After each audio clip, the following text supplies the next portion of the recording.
We are being hypnotized by people like this. Newsreaders, politicians, teachers, lecturers.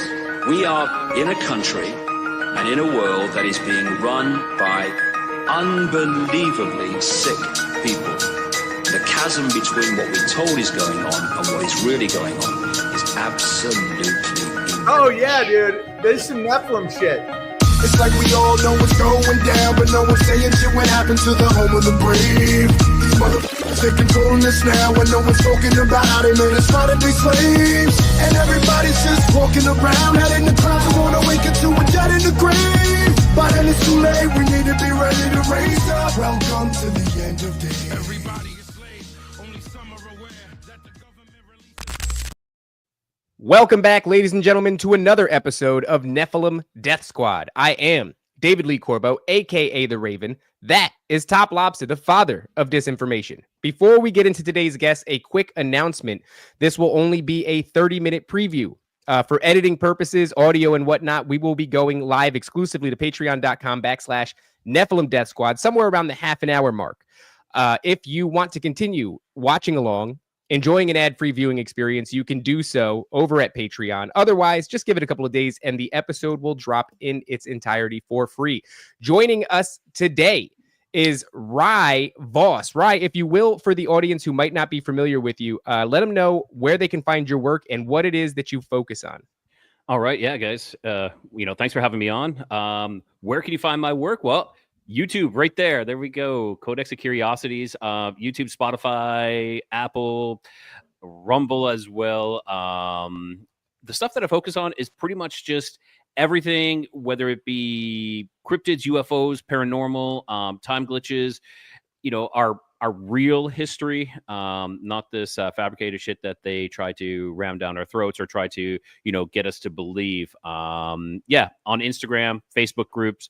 I'm becoming more active on Instagram. I'm finding that's a better place to be, but I do have a lot of my viewers on Facebook, so I stay on there as well. That is about it. And then I try to jump into a little bit of everything. And lately, actually, it's been seeming, it's funny, is Nephilim seems to be coming up. I had Gary Wayne on and Paul Stobbs as well. And we're going deep into those. And I just let the show, find its own course sometimes. I enjoy just about everything. Yeah, your Gary Wayne episode crushed, dude. 40,000 views. We had him on as well. Didn't do as well. Maybe we didn't ask him the right questions. Probably. Yeah, that was my first episode with him, and I had him on again, and it didn't do nowhere near as good as that one. But yeah, Gary Wayne is will hit it out of the park for you.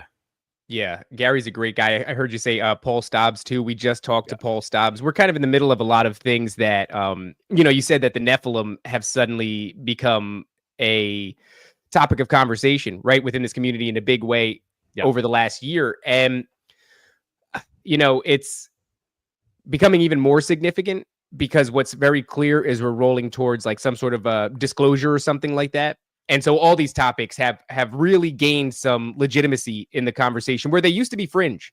They used to be fringe talking about cryptids. They used to be fringe talking about UFOs, entities, things of that nature.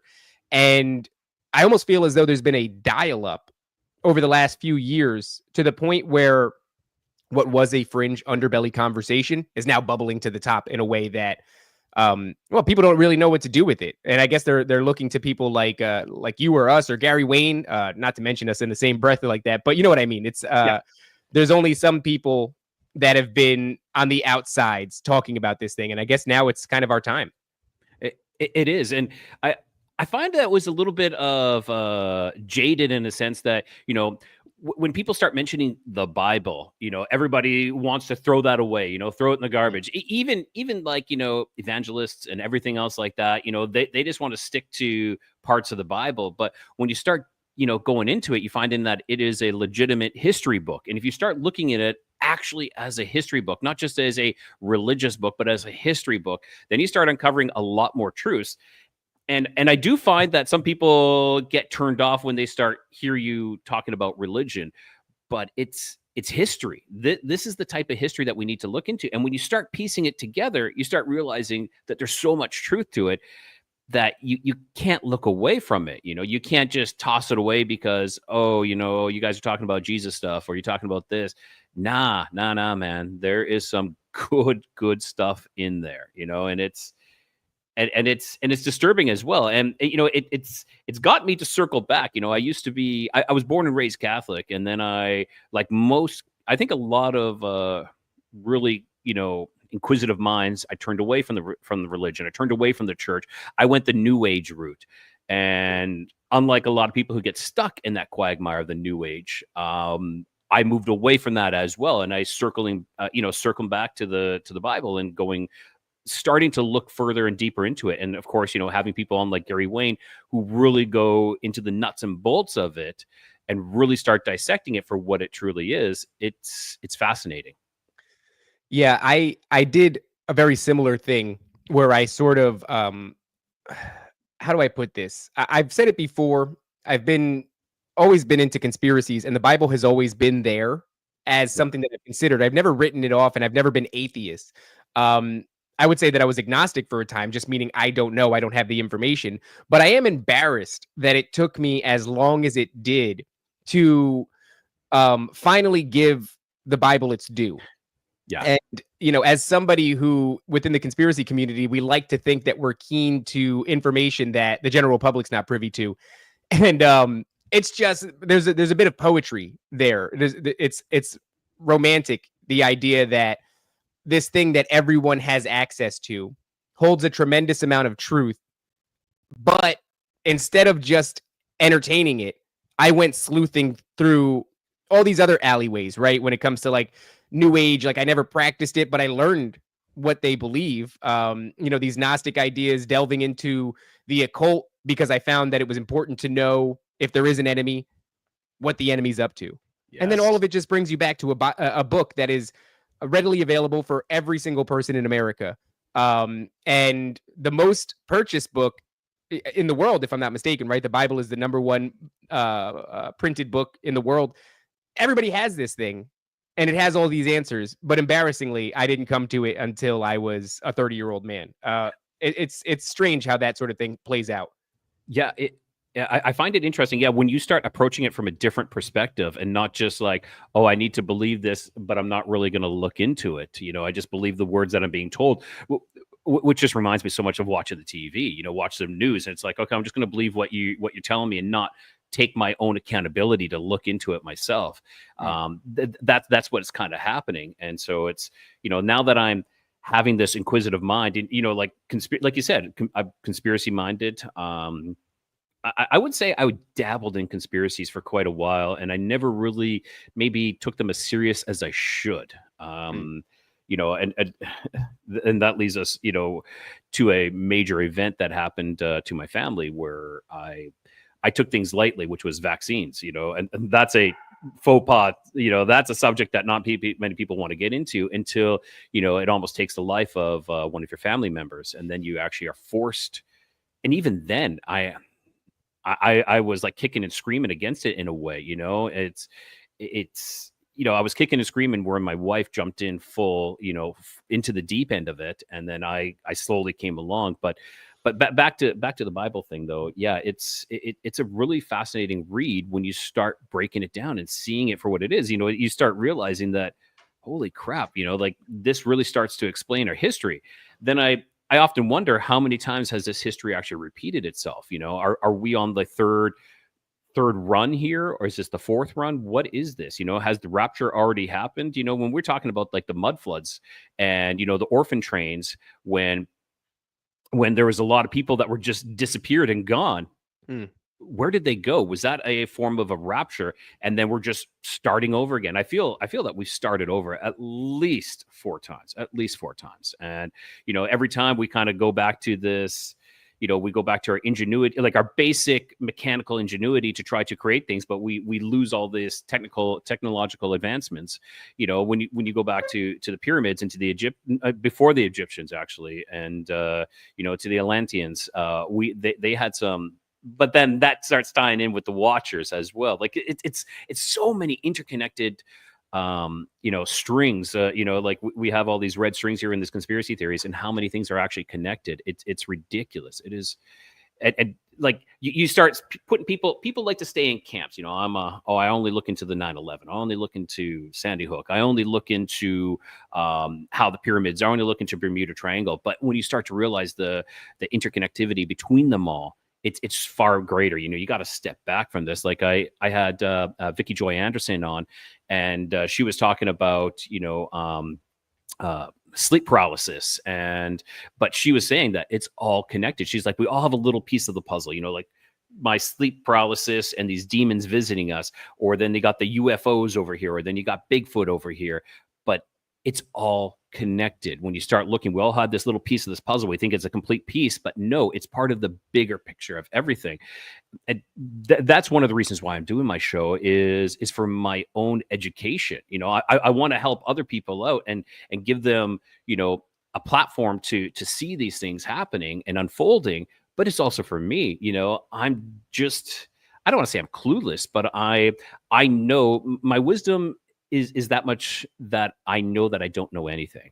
And it's kind of like, I need to start investigating this more. Need to start learning more about all this, and what not better way than to learn it from the sources like Gary Wayne or people who have these experiences themselves. And then you can start piecing it together. And of course, my show is also for these people who've had these experiences where they can come on and not feel ostracized. They can feel that, oh yeah, like Joe there had this same experience. Well, let's start putting them together and let's start, comparing notes instead of keeping this all separate. I think that's really, really important. And I kind of went off on a tangent, but no, that's what we've been doing with our show as well. I mean, it started off, I guess we were curious about this whole Nephilim, the NQ, the Nephilim question, because it seems to encircle just about everything.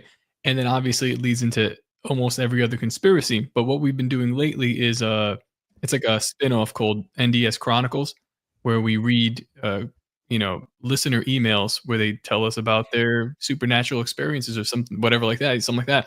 And we're just connecting threads of what these people have been going through. And one of the threads that are kind of interesting that is has like a more cultural connotation these days is the idea of K2. Everyone's doing spice. They are spice boys. These guys do spice. Then they see demons, and it's just like almost every story we get now begins with like, so anyway, I was smoking spice and the next 10 years of my life were ruined. And we're like, it's really interesting how that connects all together, because it's like a scientific compound. Again, now we're leading into not just this spiritual aspect, but we can go directly into science. This scientist, I think it's John W. I forget his name. Huffman, yeah, he creates a compound, every derivative of this compound, because they deem it illegal, and then they create another one. It's like JHW 018, then they go JHW 0119, 020, and they just continue to form this strain of K2, and the side effects are basically the same. But it seems like a MK Ultra experiment on people. I was just thinking the exact same thing. Like it's this combination of compounds that they use. And that's what I think the pharmaceutical is doing as well. They are doing a MK Ultra experiment, on these depression drugs, these anxiety drugs, and SSRIs. Yeah, it's this massive scale, and there's triggers that they are inducing. And I'm not saying all of these shootings or all these things that are happening are legit, but to one point, there is a legitimacy to it that these people are committing these acts. I think it's set up like they're kind of like being guided, kind of like it's a maze, but yet it's not. This is the direction we need you to follow. And they kind of set these breadcrumbs out, and these people are just following them unbeknownst to their own cognitive, resonance. I'm just going to go and do this. I don't know why I have this gun. I don't know why I'm doing this, but I'm taking it to a certain point, and then like nothing. And then they sometimes they come to their senses after, and they have no idea what has just happened. It's almost a form, like MK Ultra is almost a form of possession, of demon possession. Yeah, the way that I feel is almost as if they have a constant pool of potential actors to pull from. And I don't mean actors in the sense of like these people are behaving in a fictional way. I mean actors in the sense of, if you inundate the public with SSRIs, surely there will be adverse reactions within a small percentage of that, population. And depending on the nature of the reactions, you might then have a candidate for something like that. No, I'm not going to mention him this time. But you might have a candidate for maybe a false flag or something like that you wanted to commit. Now, does that mean that people don't die? I mean, we did an episode recently on Sandy Hook. That's a whole other story, but we certainly have no shortage of school shootings and horrifying moments like that to draw from. And if people die, does that then mean that this was not an orchestrated event by an intelligence agency? It's like when you look at Manson, Manson was an intelligence asset, but not in the strictest sense, right? It was like a guy who they watched and nudged, but otherwise were pretty hands off. And yeah, they did. I think he was part of these MK Ultra psychedelic experiments. So I think at some point he was probably in federal buildings actually being experimented on, but afterwards they let him out. It's the same way that I look at Jacob Chansley, right, of the January 6th situation. Now he is former guest of the show. What's that? Yeah, he was a previous guest of the show. Highly skeptical of him. And the way I look at him is there are degrees to being an asset. You could be on payroll, and that's, one level. But then there are other people who they see as useful idiots, in a sense. And so when you have Jacob Chansley, you have him at January 6th. He's wearing this bull hat or this, these horns. His face is painted like an American flag. He's got Viking tattoos and he's, shirtless or whatever. He's creating, I believe that was an organic moment. I believe he showed up dressed like that. I believe he's, who knows? Maybe they've had their finger on him since like the Gates program or something like that when he was a kid. But when you talk to Jacob, he's also like a shaman that's been experimenting with different psychedelics for a long time. So now we have this chemical aspect of this story. Yeah. So it's fitting. So what I'm wondering is, have they gotten to the point where they no longer need to have you in a lab, in a federal building, dosing you like they did with the Johns that they took from the whorehouses back in the day? Maybe now, because psychedelic culture is so permeated, Western culture, which by the way was an operation that was hijacked by the intelligence agencies. Now it's no longer happening in a way that you need agents to execute it. Now it's just happening recreationally in people's homes. And so you might have the same effects that you otherwise would have had in the lab, but you now have a candidate that you don't even really have to have any contact with. And when does he become an asset? Where's the asset part come in? Well, you just don't lock him up. You allow this guy to keep making the rounds, doing podcasts, making media appearances because he makes January 6th look insane. Because he's insane. And so, I think there's just levels to it. And I think a lot of these school shooters are probably a very similar thing where they're watching them, they're monitoring them, but from a distance, they have very little contact with them. They've successfully integrated SSRIs into our culture. It's now just a fundamental part of living that, one out of every how many people are on some form of SSRI. So that part's done. Now you have free range feds, essentially. And I think that that's what a lot of these shooters are. I totally agree. The only thing that I'm thinking, like the piece of the puzzle is how do they, what sort of media are they using to induce these triggers, to get them activated of sorts. So, like, is it Netflix? Is it a certain video game that they're in? It all depends, and possibly. I forget his name, the January 6th shaman. What was his name? Jacob Chansley. Yeah, Jacob there. He, his was more of a, if he is experimenting with these natural drugs, perhaps it was more of an organic one. And, those ones they can't really control as much. And it's just kind of like this wild card. But perhaps, the ones where they have these pharmaceuticals that they have these kids on, those ones, they kind of know what kind of outcome that they can derive. It's like, okay, if we push this video game, or if we push this show, then perhaps we can induce these types of triggers. And then from there, then we just direct them accordingly with these breadcrumbs. Where was I going with this? One thing I would love to see is if we take all these mass shooters and we actually break down what drugs they were on, what SSRIs, were being used. But that is kind of like hush hush. We don't talk about that. Let's look at these bigger things. He watched this show, or he had a lot of access to guns, or he was a troubled child. Well, let's go further into that, and the GATE program is something that's I find really interesting as well. I feel I was approached by, and I don't know what version of that was in Canada, but I was approached multiple times doing certain tests when I was in elementary school. There's a lot of incidents where I had these people coming to me and doing this, but I was never allowed to go further than that. My parents never allowed that, but it was interesting. Right. I think it starts to beg a larger question. If back in the day they had similar programs, but they were much more focused in their aim, meaning, you would take someone into a building and you would experiment on them, whatever, you'd release them back into the public, if that's truly how they used to do it. Now we have a pretty good grasp on the idea that there are many different ways to influence a human being, frequencies being one of them, right? Obviously, the media that you're taking in, you have this situation where you have voice to skull technology.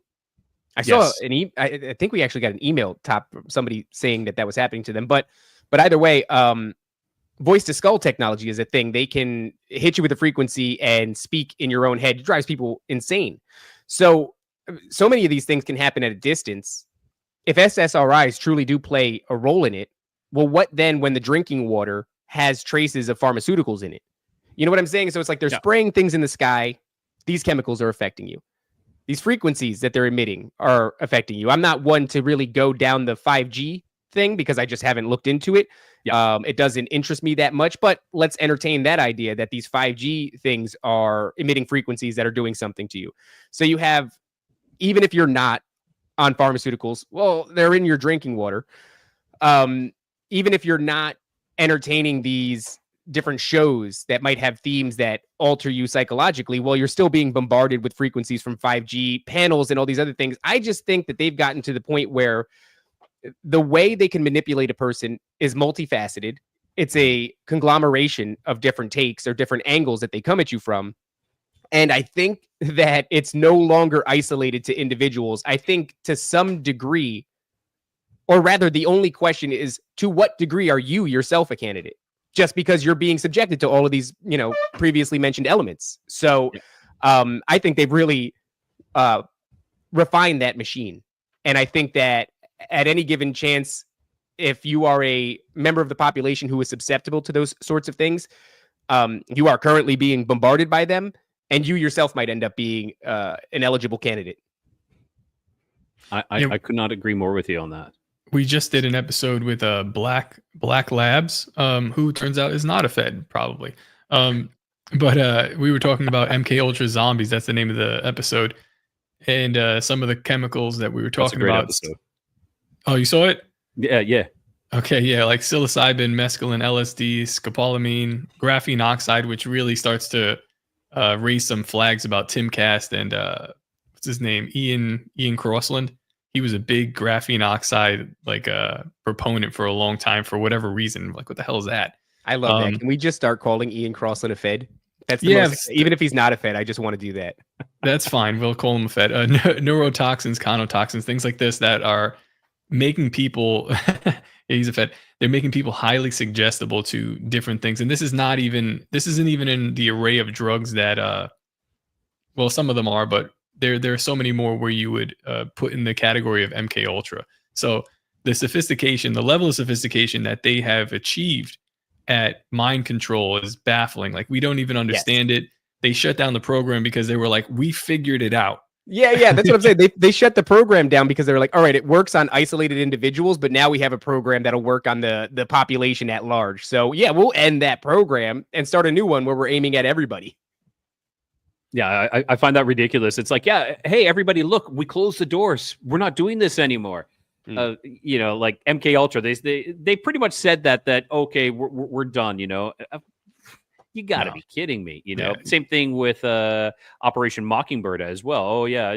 They never, I don't think they really actually ever said they quit that, because they've gotten so good at that. So good at that. And that, what that reminds me of, right, too? It's like we're talking about all these elements, frequencies, and pharmaceuticals and things like that. But human beings are susceptible to hypnosis, right? That wouldn't be a thing if it didn't work. This hijacking of our own psychology by way of, I guess, words, gestures, and moving you into an altered state outside of the influence of drugs.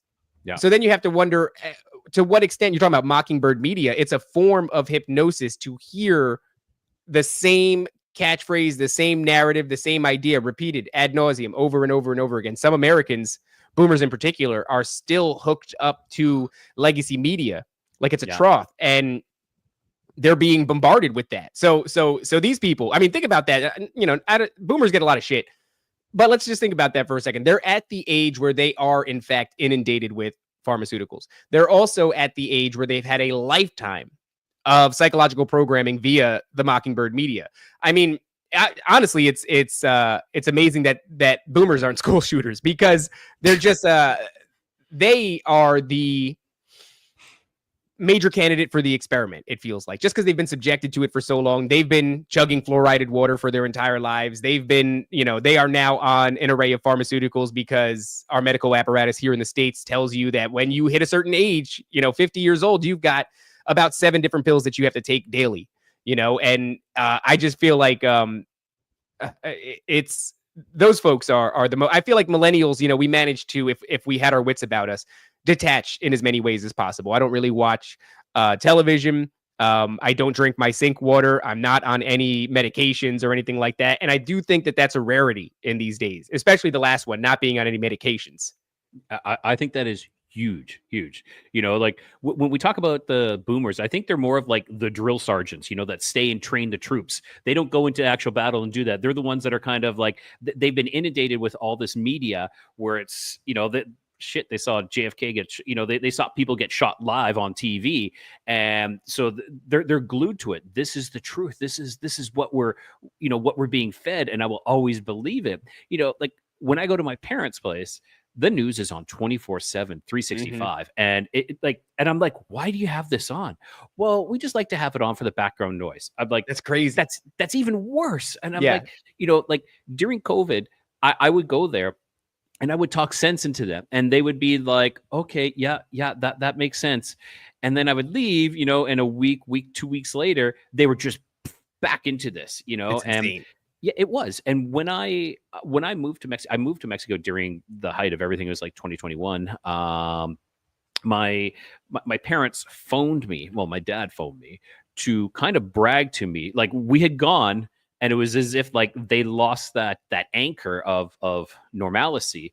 And he phoned to brag to me that they took the vaccine now. It's like, yeah, we got this, and we're fine. And I'm like, you got out right before they made it mandatory.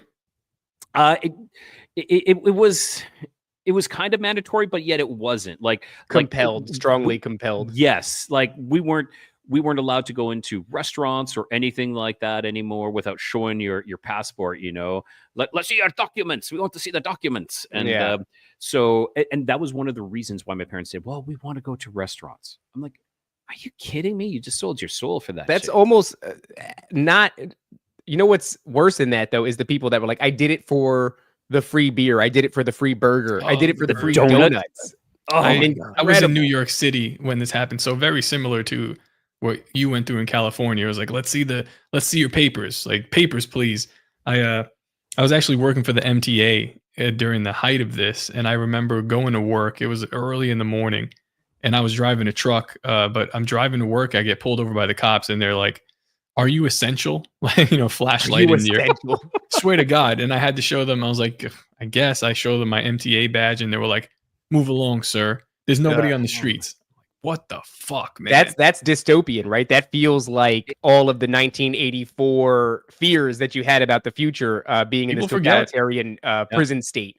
Yeah, it's exactly it, and I was out there protesting. I was out there doing my part, and I was part of a underground group that even we weren't allowed to meet, but hell yeah, we were still meeting. We'd park a ways away from a certain meeting house. We'd organize a meeting house and we all get together and, have little, I'm not saying like we're being stupid and having a stupid party and stuff like that. We're just getting together and holding space, like having a community and being like, let's stay sane here. Let's keep this together.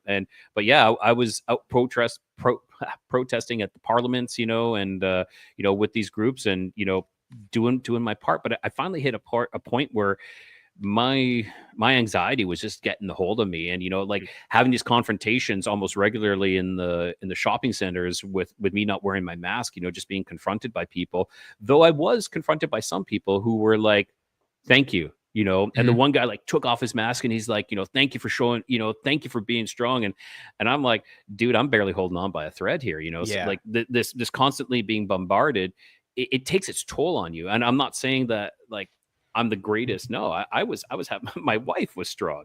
I was, she was my pillar of strength, and I was like, okay, I'd psych myself up going into the store, no mask, and people would confront, like, I'm like, no, I got a medical condition where I need to breathe, proper oxygen. So this is great here. Kate 0498 says, meanwhile, COVID decision makers were having orgies. And it's like, okay, even besides the orgies, everybody can remember where they were having parties. Yes. They were having parties, the very same people that were telling you. And that felt very much like right on its face, an insult, right? Rules for thee, not for me. And people still were following that crap. Like our like being in Canada, we have premiers. We don't have governors. Our premier was having a party on a rooftop of a high-rise building, and people got it on telescopic cameras. They were taking pictures of it, and they blasted that all over the news. And it's like, that's and hilarious. People are like they're upset that he's doing this. They weren't upset that they were still being subjected to following those rules. They're upset like, well, you broke the rule. You should be following this rule. Well, he's the one who knows. Why do you think he's having these events? Like, come on, people. Yeah. You need to open your eyes, and all I see is I can see me, on social media, we're getting bombarded about these new, norovirus and bird flu and H5N1 or whatever the hell that is. I'm like, come on. Like, come on, people, wake up and see that. And let's, this propaganda is deafening. It's killing everybody. It's the propaganda more or less. And then seeing the people who are still following it, that just want to obey these rules. They just love it. And I also think part of it was that some people were given this power over top of others that they would not have, like hostess of restaurants or greeters at Walmart. They have now been elevated to this security force that I am now, you now have to respect me. And it became that experiment. What was that experiment where they had one group was the prisoners and the other group was the security guards? I think they even switched roles at some point, but you quickly saw how if you give the average person power, they will wield it poorly. And on the topic of propaganda, you were saying before that your parents always have the news running in the background and they just use it for the background noise. And what is striking about that is, imagine being somebody who was running the old school MK Ultra program, like Clockwork Orange, where they had to peel your eyes open and force you to watch the propaganda. Yeah. Now people are doing it to themselves. They're inundated constantly. Their own narrator is becoming the voice of the guy that's on the television because he's constantly running in the background. I find that incredible. It's like there was probably a time where these guys are in the lab doing this to people and somebody goes, we need to do this en masse. And some other scientist or Fed goes, no, we could never get them to do this. How would we ever get them to do this en masse? We don't have enough eyeball opening machines attached to chairs in order to do this en masse. And it's like, well, what if they did it to themselves? And that's so much of what's happening now is we are doing these things to ourselves, right? I think Owen Benjamin does a great job. We're actually going to talk to him later on today, but so many people are worried about this, the JQ, the Jew question. And look, sure, certainly there's a lot of meat there. But what Owen Benjamin says is, he made a funny meme the other day. It says, there is no Jew, there is only your own weakness.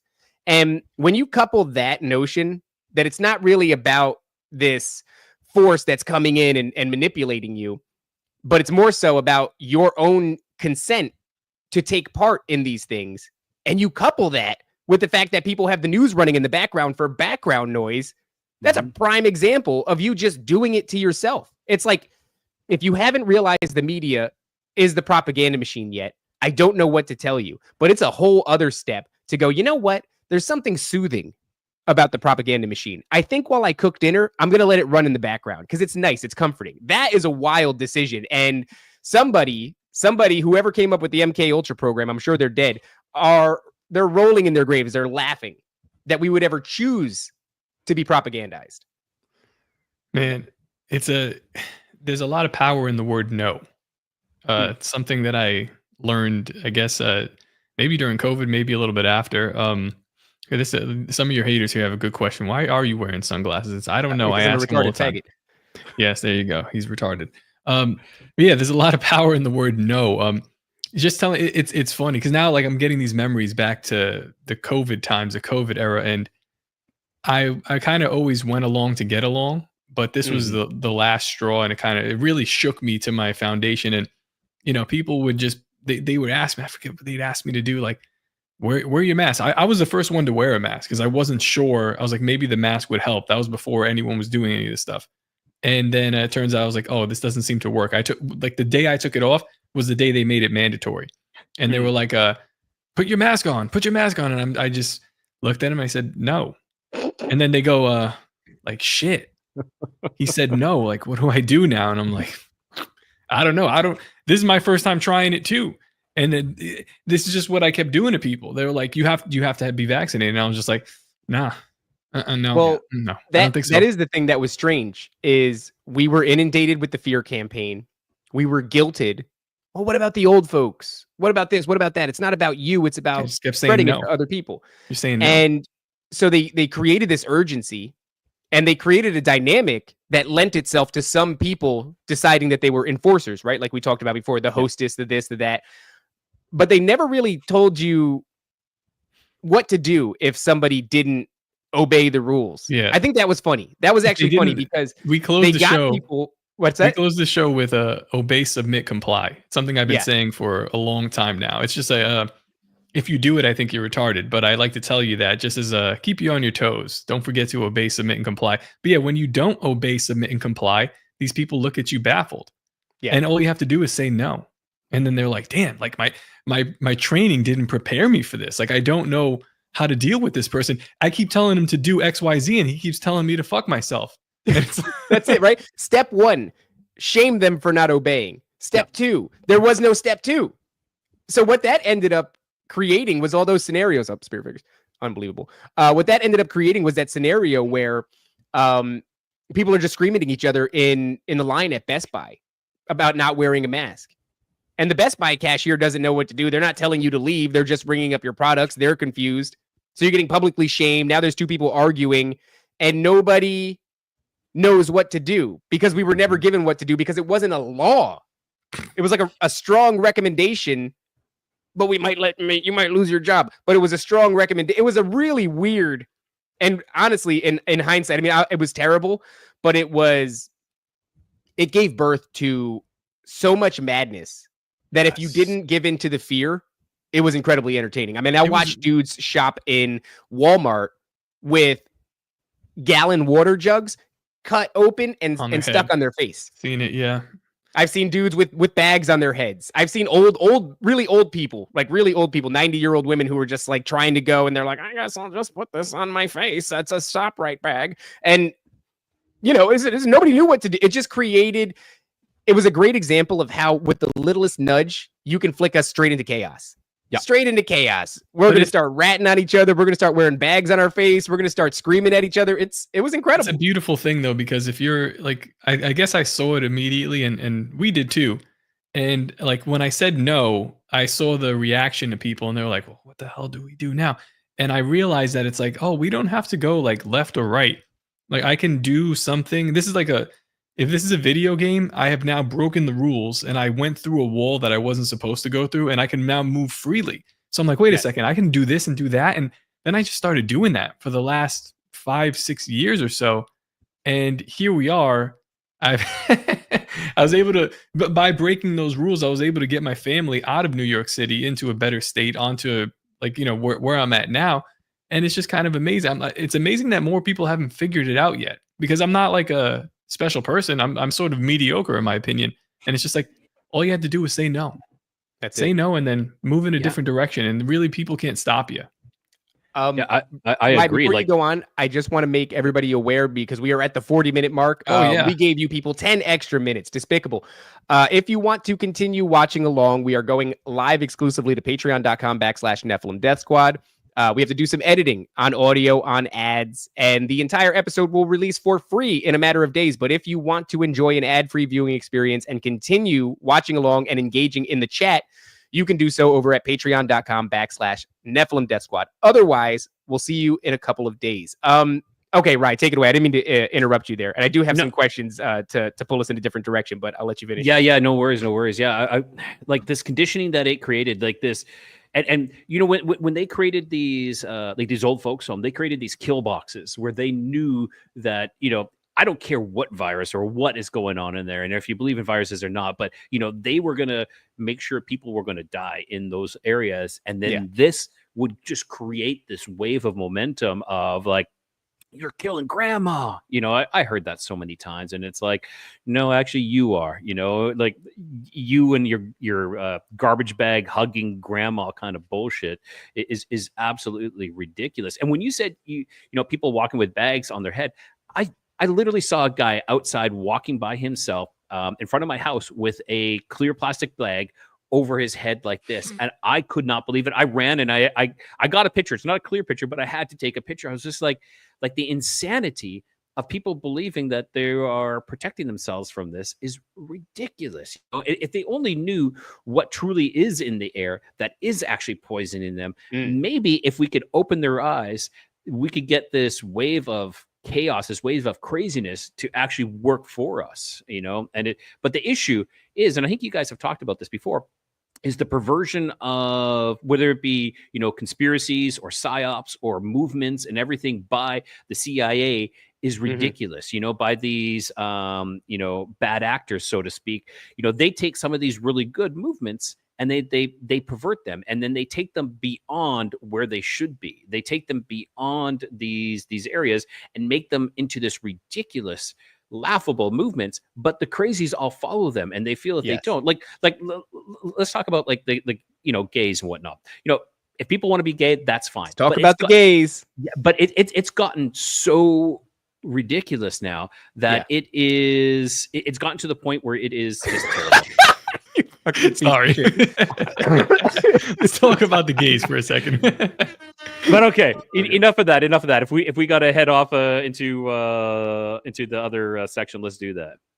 No. Well. I mean, it is interesting too, because that portion of the population that tends to go crazy, these are the same people that they're masking up, they're shaming you for not doing so. But I would argue that of those people, a significant percentage of them are eating kind of the standard American diet. They're eating trash. They're eating poisonous food. They have no idea that they're spraying things overhead. They have no idea that their drinking water is you know, dangerous. They really are not in tune with health and nutrition to any degree whatsoever. There is a small percentage of the population that is like, you have gym goers. But there's the flip side to that, where there's the people who check every single ingredient, you know, but then they've bought hook, line, and sinker into this, like, I need to be healthy. I'm terrified for my health, so I will take whatever you give to me. And instead of looking into the ingredients of what they're injecting into them, give it to me, you know, that kind of bullshit as well. I agree. There's the both sides of that. There's the ones who don't give a crap about their health, but they're, you know, Well, I do try to occasionally remember to add this caveat, and so I'll do it here now. Okay. We, as a people, over the past 4 years, but more so generations now, have been subjected to the most sophisticated propaganda machine in the history of the world. The most expensive one, the most well-oiled. We are talking about a propaganda machine that's been developed off of the back of research like MK Ultra. We're at the precipice. We're at the peak, the sort of the tip of the spear when it comes to. I would argue there's never been one as effective as the one that we're subjected to today. So in that way, I get it. There is going to be a considerable percentage of the population that will always be subjectable to this sort of shit. And if they are porous and if they are, they have this proclivity to follow the leader, well, when the leader is a probably $1 trillion industry that's made up of all these institutions, the medical institutions, the Hollywood, all these different things, our media, our schools, you're programmed essentially since childhood. So for the few of us who actually can pull away from that, it's almost remarkable. Well, let me ask you really quickly, because so you're from Canada and you escaped effectively. What the hell is going on with you guys in Canada? Because there's been a lot of talk. I mean, I don't know if it's like jokes or not, but Trump has been saying like we should just annex Canada and take it. And the Republicans or just people in general, like, hell yeah, take Canada and Mexico and make one big world government. I was like, first off, biblically sounds like a bad idea, but on its face, I was looking at Canada for the last 5 years, maybe longer, at least since Trudeau's, his entire tenure. And I'm like, you mean Castro, right? Yes, Castro's son. Yeah. I'm like, this guy has been, he's been there and voted in unanimously a number of times. So like, why the fuck would I, no offense to Canadians, well, I get all offense to Canadians. Why the fuck would I want you in my country voted? This country already voted almost like 50-50 for somebody whose only platform was just abortion. That was it. That's all she ran on. And I'm like, these people shouldn't even be allowed to vote the next time. Like, it's insane. It was a clear IQ test. And again, I know that Trump is not whatever, these people make him out to be, but what he's presenting versus what the other person was presented, this is an IQ test. It's like this or this. What do you want? This or this? And people chose killing babies. That's really what it was. It was like female empowerment, killing babies. And I was like, this makes no sense to a country that's clearly spiraling. Here we have Canada continuing to choose this same guy after ruined policy after ruined policy. Why? What happened there? And isn't it funny too, because you're presented that top, by the way, like these are your options, and the acronym is COME. It's like Canada, United States, Mexico, and it's like, that's hilarious. Put it on my face. Put it on my, please give me the COME. It's just for me, that's that throw it in your face. Yeah, it's so funny. I just oftentimes you'll see that right top. That's like the thing where it's like Bernie Madoff with your money or whatever. You insert the name where it's somehow applicable to the situation, and it's hilarious. COME is hilarious, and I go, somebody's having a laugh. They have to be. Yeah, it has to be. Yeah. So I need to take responsibility. I did vote for him the very first time. I have to take responsibility, and that was because I was living abroad at that time. The first time I was living in Mexico with my wife and my daughter. My daughter was born here in. Hey, Brad. My wife was my daughter was born here in Mexico, and the existing prime minister was putting through a bill that would classify her as a second-class citizen in Canada because she was born abroad, even though she would be considered a Canadian citizen. And I was completely against that. So I voted emotionally on that aspect to get, Trudeau with the nice hair in. That was one of the, actually, he's just not ready, but he's got nice hair. That was one of the conservatives' propaganda type commercials they had against him. But I made that mistake, and I did it. Needless to say, every other time I voted against him. But yeah, he started off good. Of course, he legalized marijuana. Everybody's like, yeah, but I think that was more to subdue or to gain votes in that aspect. Even that, right? I've turned a corner. There you go. Yeah, listen, the first time you vote for that's like another thing. Like a lot of people voted for Obama, and it's like you don't know what you're gonna get. I'm talking about like after COVID, they voted him in. I'm like, the fuck is wrong with you guys? Right. And I think that the weed vote really bit us in the ass. I look around, like I'm not somebody who's like, don't smoke weed. And I smoke myself. I'll go back and forth with it where I won't for a long time, but then I will. But I recognize that weed culture is sort of to our detriment, at least here in the United States. It's become to our detriment. And I don't know, it's just something that we beat the door down on, and we sort of evangelized about it, right? It was like this, we were saying it's going to cure everything. It's what about the hemp industry? What about the oil? It kills cancer cells, all these things. We turned it into this like unbelievable product when literally it's just weed. We've been smoking it forever. And we use that to leverage the door open when really it was just because you shouldn't be throwing people in cages for smoking weed. But instead we've seen like this disproportionate bounce back where like weed culture, I very much feel is to our detriment here in the United States. And also forming an industry, a legalized industry around marijuana has created a situation where they are engineering weed to have the most outlandish levels of THC and virtually no CBD. So the anti-anxiety relaxing chemical compound has been sacrificed for the psychedelic compound. And I think that even weed has reached a place now where I'm like, you could MK Ultra somebody with that shit. Yep.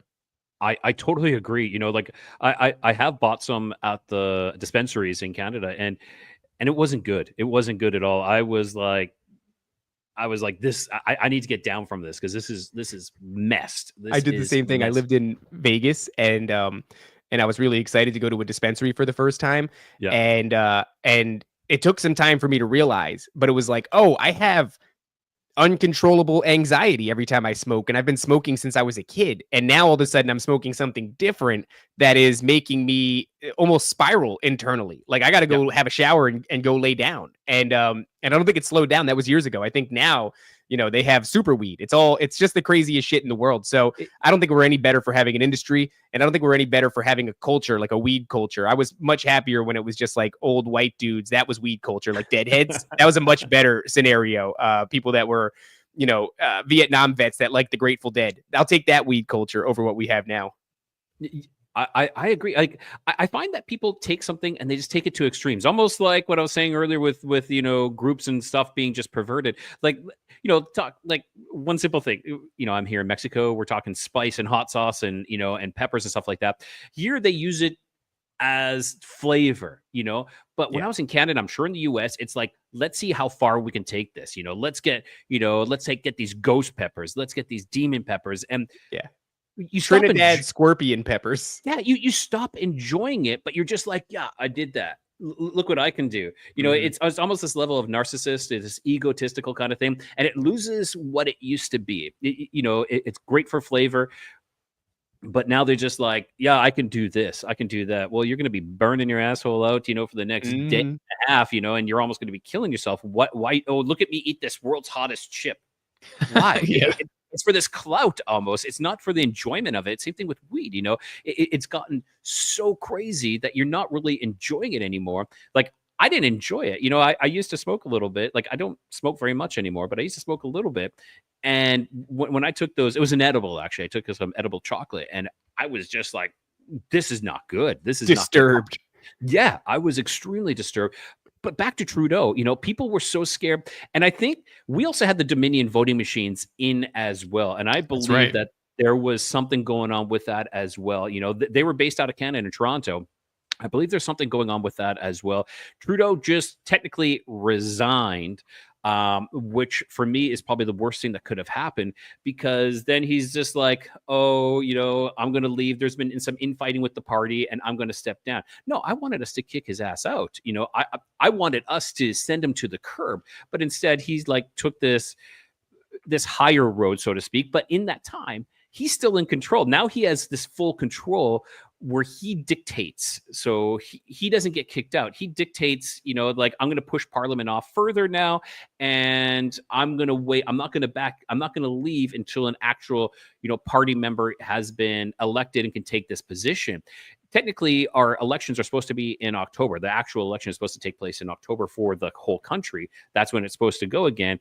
And we all know that he's not going to, like, he would have lost horribly. You know, the party is trying to, you know, get him so far disconnected from their party as is, but they're still going to fail. They're still going to fail big time. And he's done some absolutely horrendous things. Like he was just at over the holidays, he was just at a ski hill, and the amount of narcissism he had at the ski hill, like he had his guards pushing everybody away. He would cut in line in front of everybody.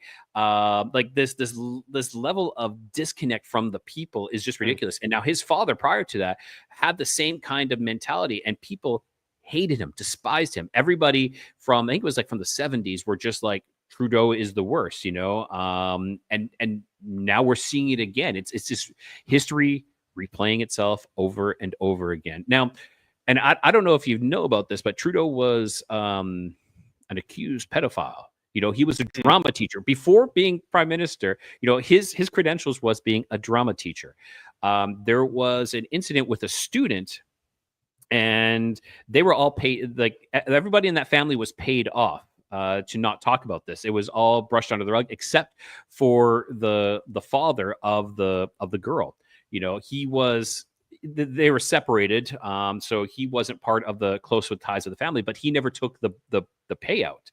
So he talked about it, but you never hear anything about that. So that tells you like what kind of, I don't know. I don't want to call him human being, because he's not. He's just this thing that he is just despicable. And isn't it funny though? We have this thing right in common then with Canada, where it's like, okay, look at Zelensky in Ukraine, actor, comedy. Trudeau, drama teacher, actor. Donald Trump, even the longtime media figure, you're fired, actor. Yeah, and it seems it's funny, because if I tell you that at the highest levels politics is theater, and you object, I would have a strong argument to say, like, no, technically speaking, these are all actors. At the highest levels, these people are actors. All the aforementioned people. So it's a strange thing that we overlook that. And we really do. We really do overlook that. And it shows you that politics is a game best played by charismatic pretenders. And I think that's what we have on the world stage right now. How right is Mexico in contrast to Canada when it comes to the things that you're concerned about, politically speaking? Politically speaking, like the previous president, his motto was hugs, not bullets, when dealing with the narcos. Is that real? Real, 100% real. That's the guy with like 5 names, right?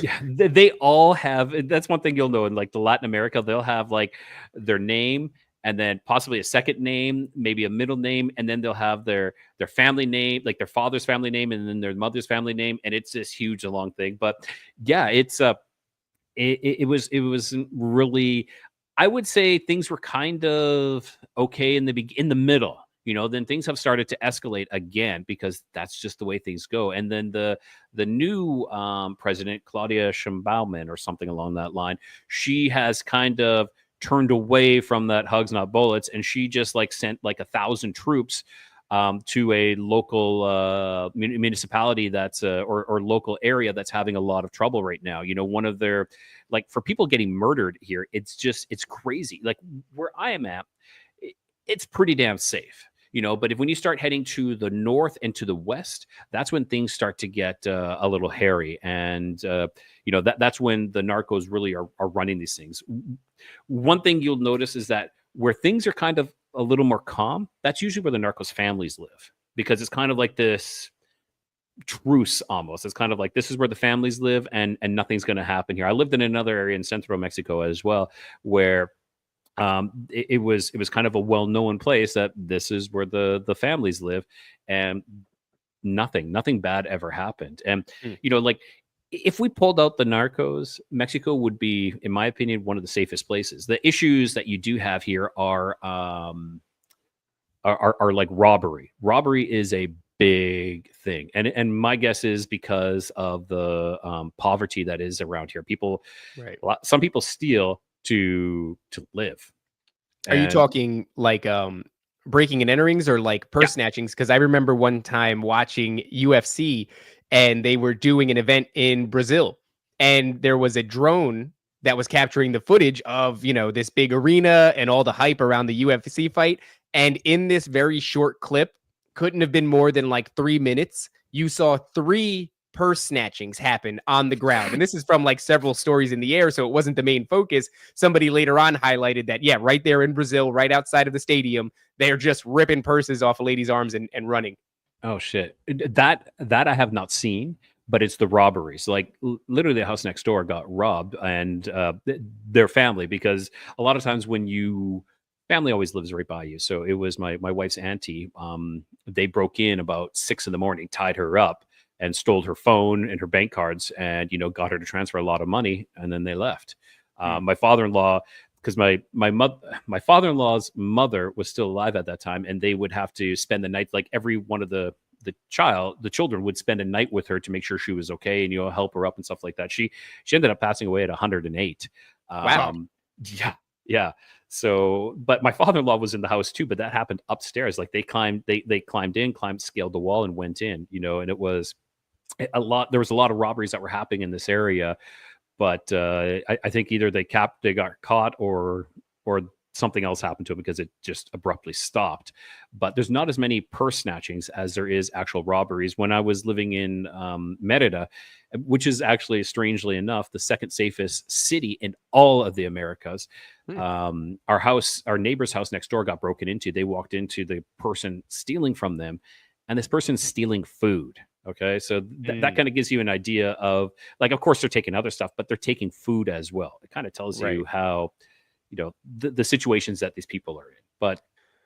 But yeah, so these narcos, it's scary what is happening. I'm trying to remember how many candidates were killed when the Mexico elections were coming on. I think it was like 100 and I'm going to guess like 160 candidates were killed.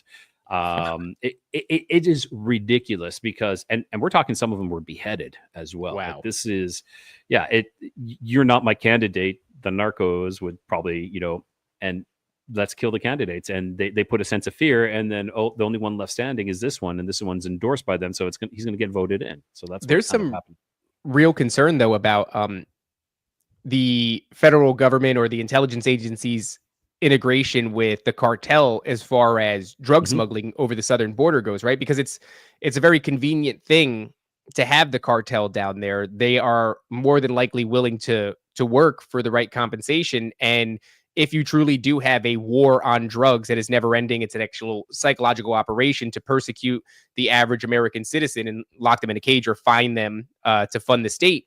That plays really well with this idea that they would then be allowing the cartel to move drugs across the southern border, especially considering how porous the southern border is. It's a gateway for a lot of things that I would imagine these intelligence agencies and the federal government claims not to be doing, but then can cast blame on the cartel and the porous southern border for these things still happening here in the States. Oh, they are easily getting paid off. It is, the cartel has infiltrated the government. That's a no-brainer. I don't know to what extent you can really, but here's the thing is, people know this. This is not like something that's hidden from the truth. Everybody knows this, and it's kind of like a general understanding. But you go into places like the US or Canada, people deny that. They deny the corruption. Really? We know in Mexico, I will say that's one thing I kind of like, okay, they know there's corruption. 100% there's corruption. Like the average Joe knows this. You go into Canada and you mention corruption, they're like, oh no. That doesn't happen here. You're like, you got to be kidding me. That there is so much corruption, it's ridiculous. Like Trudeau has swept things under the rug. He's closed investigations that are happening, like in SL. I forget the name of it. Laverne. There's some big corruption that he just swept under the rug, and caused them to stop looking, and like enforced regulations where they just couldn't look anymore. And I'm like, this is corruption at its finest. Like there is. I think there needs to be like a separate enforcement agency of sorts that is hidden, like not hidden, but people don't know who they truly are, so they can't be corrupted. It's kind of like and that will eventually get corrupted, because that's just the way things are. But it could start off promising, where they are not connected from any government agency. There's no connections at all.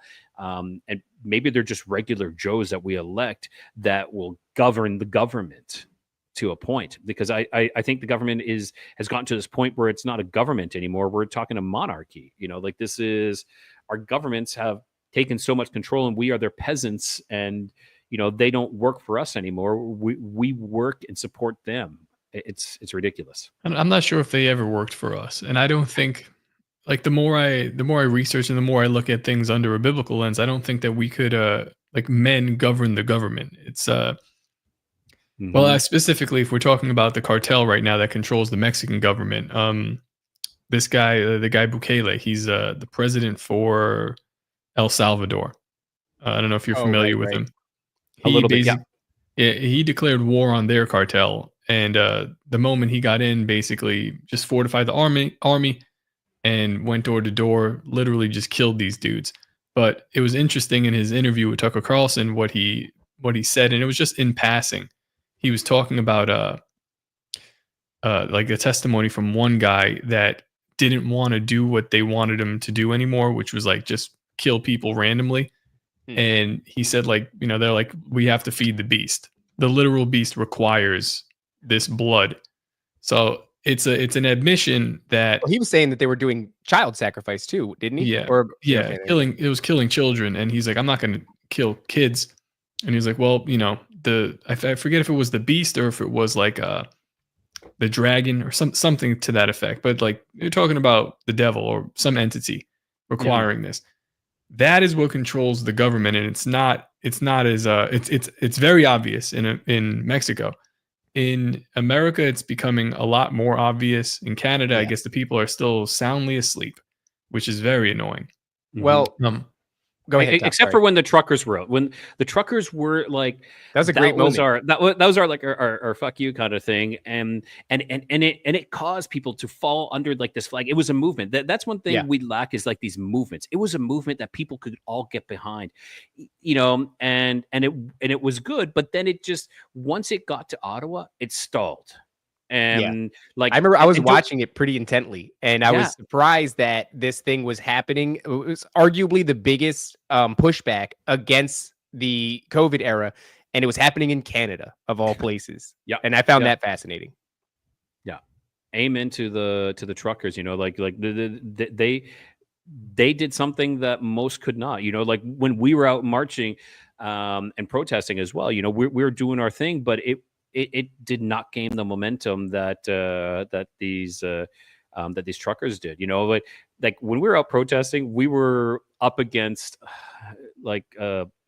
it's what are they called? Oh my God, why am I drawing a blank? The Antifa. Yeah. Oh, Antifa. Yeah. Antifa in Canada, we were up against them, and they would show up in their little masks and everything.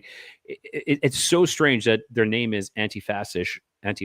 Yeah, it's but a joke. They are fascists. Yeah, it's literally a joke on its face. It's like affordable healthcare, like yeah, exactly.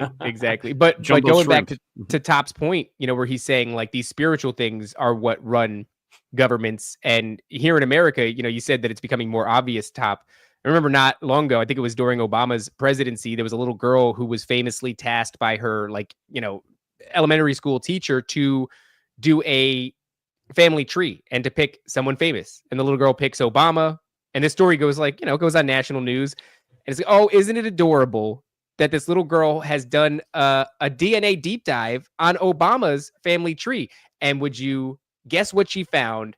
Obama is related to 40 American presidents, something like that, 40, 41, whatever it was.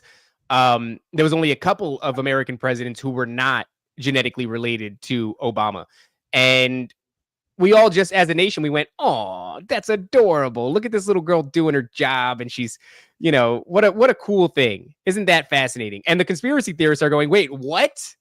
How are all these people related? And they were like, shut up, don't worry about that. This little girl is adorable. And then it just moved on. So, I mean, yeah, if you dig deep enough, all of this is about spirituality and ancient bloodlines. And Obama is a Bush. Shout out to Great Pilled Podcast. He's related to the Bushes. It was incredible. And it was an incredible moment, and it fell on deaf ears, and the vast majority of us thought he's related to James Madison. Like, that's how Jesus. It's a bloodline. Exactly. It's a bloodline. And I don't want. It's not. I'm not blackpilled about it. I just. I guess I'm. I think if we're realistic about what we're looking at, it's a lot easier to fight.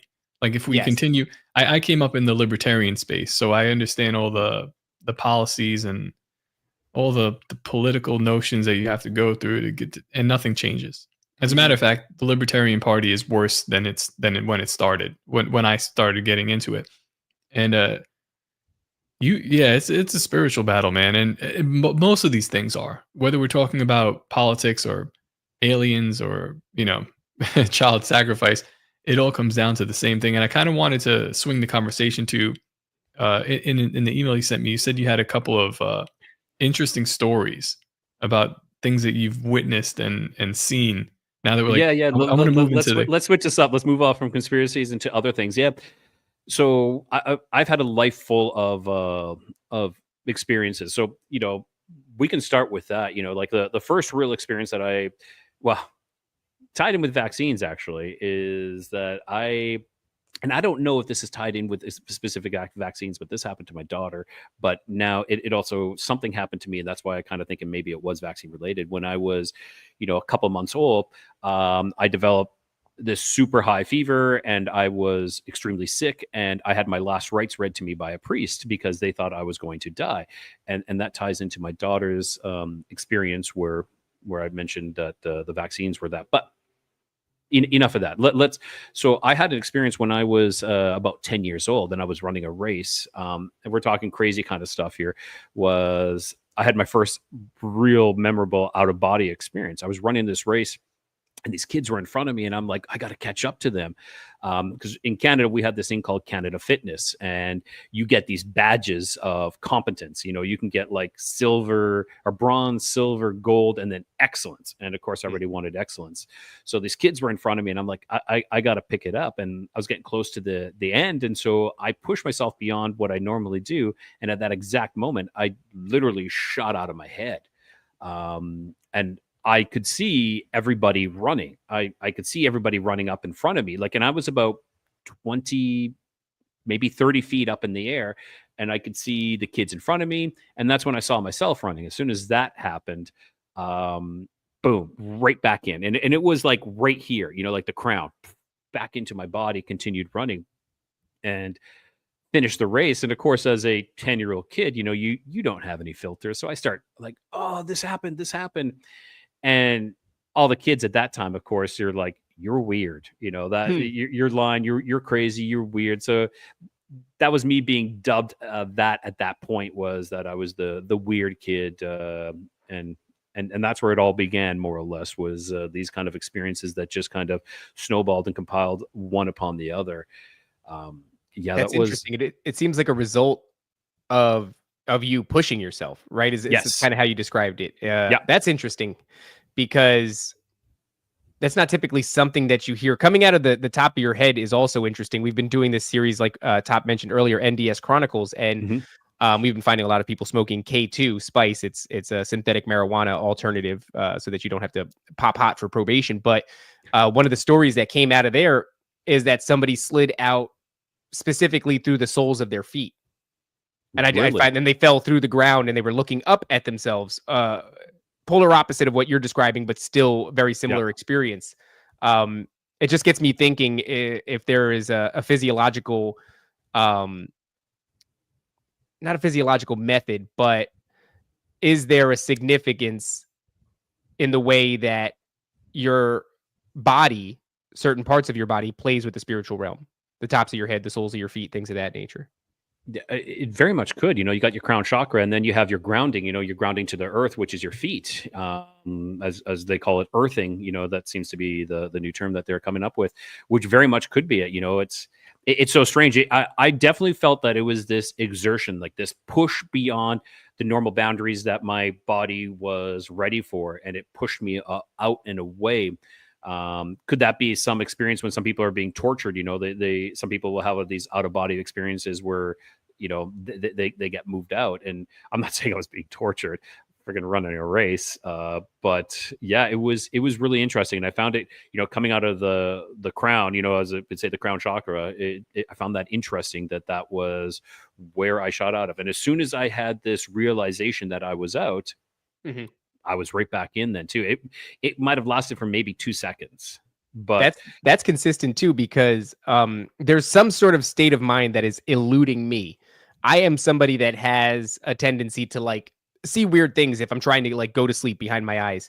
And it seems like there's a pattern. Like it usually resembles other instances, and it feels like I'm going somewhere. Maybe there's a portal, or maybe I can see something. And it's like profound. I'm like, but as soon as I go, whoa, wait a second, boom, it's gone. As soon as I pay any attention to it, as soon as I try to use like my logical, analytical mind to, perceive what's happening, the whole thing stops. And I don't think that that's unique to me or unique to you in that experience. It seems like all of this is about a state of mind.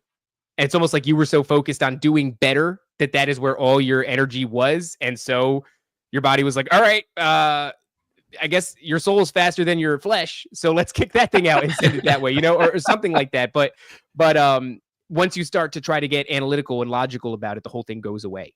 Yeah, I could not agree more with you. It's once you have like this logic, the logical mind comes in and it kind of like says this can't happen, or this shouldn't be happening, and it's like, you deny it. And it was at that point I haven't had any other out of body experiences after that. And I believe I attribute it to myself in my interactions with the people after, where they're like, putting this negative connotation onto it. Like, oh, you're weird. That's strange. That didn't happen. You're a liar kind of thing. And it's like, oh, well, that's not good. I had this, made this relationship between those two. So that never, ever happened again to me, this out of body type of experience to that context. Like that's not talking about dreaming. Cause when I dream, man, oh shit, I go far. I go a ways away, and crazy ass shit. It feels like that more concrete, that rigid way of thinking. It's beneficial to the material that we live in. But it is ruled right by like that Darwinian evolution kind of a thing, or like scientism, which is like science is becoming its own religion, or has become its own religion.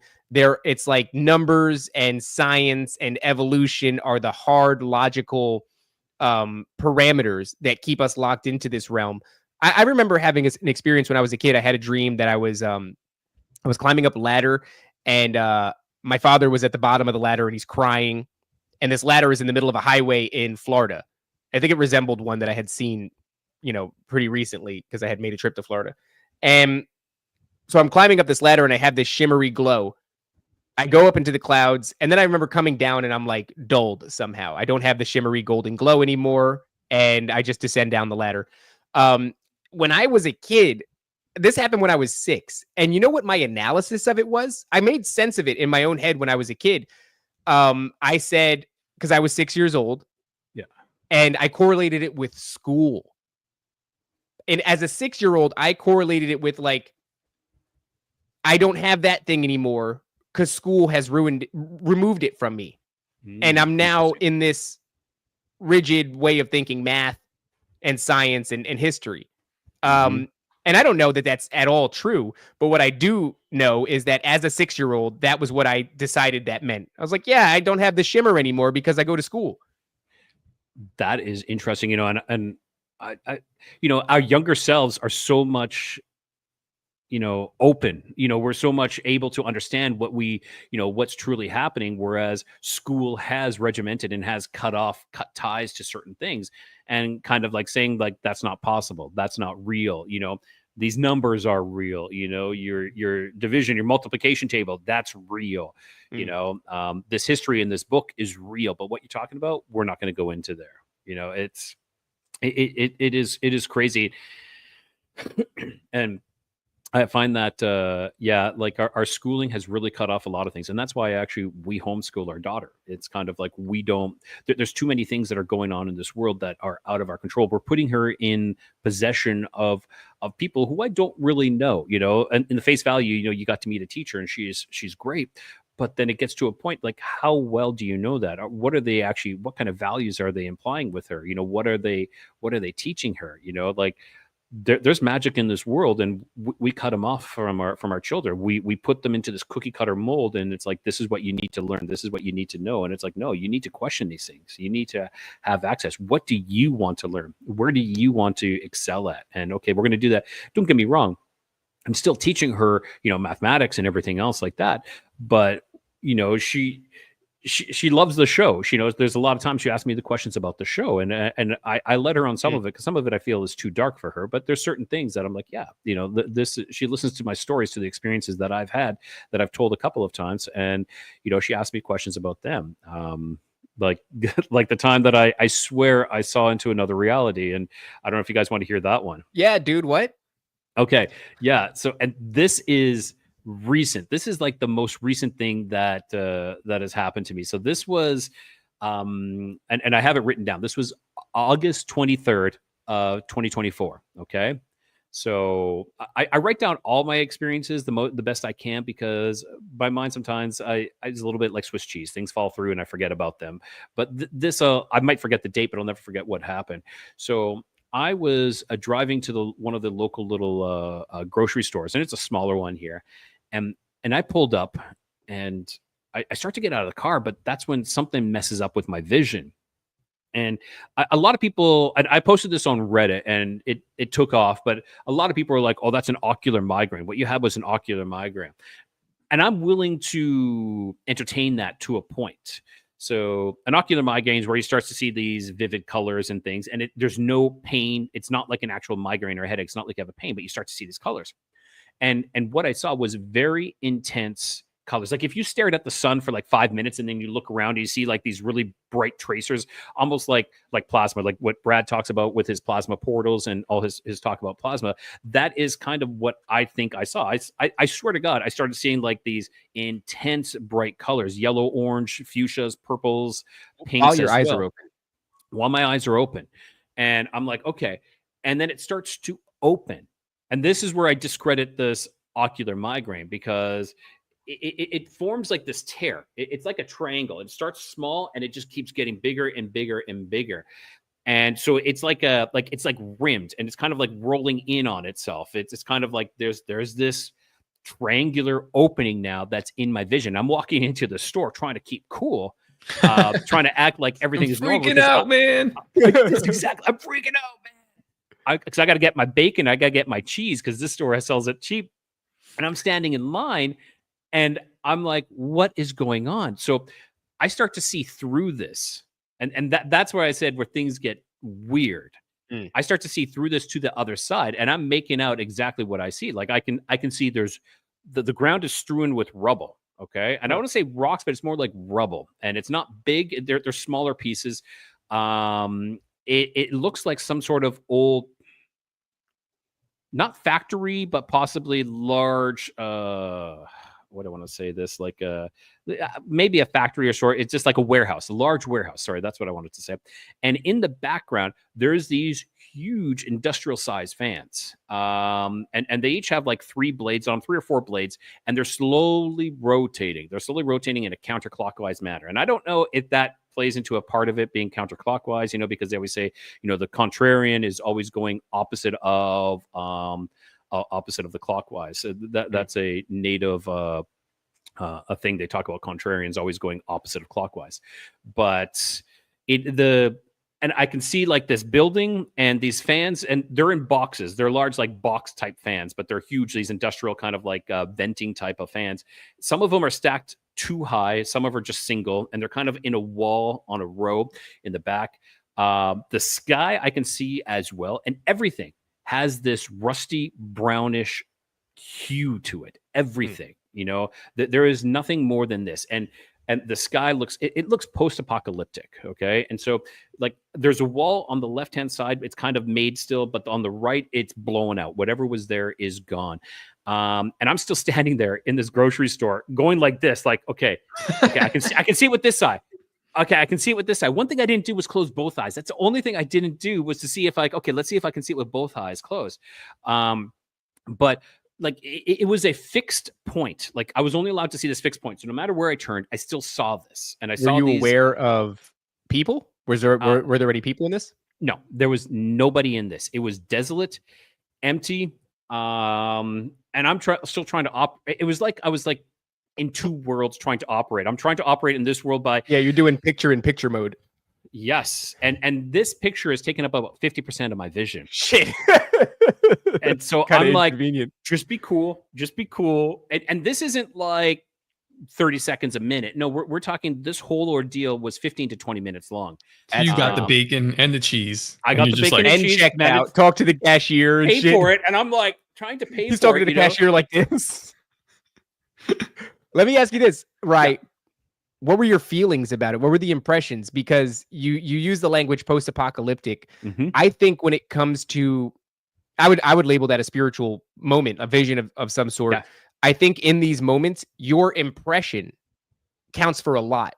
And if you're not so sure about that, you need only look at remote viewers where they will write down all the impressions, all the feelings that they got about the scene that they were viewing. What were your impressions of this? How did you feel about it? And that's a great comment. A lot of people are like, "Oh, you saw the future. You saw this." No. I believe I saw through the veil. I believe I saw the other side. I believe I saw what the disembodied spirits are living in. The upside down? Pretty much. So the Nephilim that have been killed, their spirits cannot rest. They are on another side. Why are they trying to get into us? Why are they? Because Nephilim that are killed, in my belief, are the demons. These are the demons that try to possess us. Why they try to possess us? So they can eat, they can taste, they can feel, they can see everything that we see that they did before, because they're in this world. They're in the world that there's nothing. They're in the world that is desolate, that is post-apocalyptic, where they wander and they, they can see what is on the other side. And perhaps that's, and some people are like, oh, maybe you're seeing the grocery store, in the future. No, I don't believe so. I believe it was like the upside down, where it's been inhabited by these spirits that, and Paul Stobbs talks about something very similar to this himself, actually, where he saw a Hat Man in the same type of post-apocalyptic type of scenario as well, where everything was just like this brownish color. He saw like the sign hanging by a chain, swinging back and forth, making the sound as well. And it gives credence to what I believe in that. So I didn't see any type of entities. I just saw this warehouse that was, destroyed more or less. And I actually, if you guys want, I actually any sort of emotion attached to it, Ryan, like sadness or fear or anything like that? Emptiness. That is what I felt, was just this empty of this place.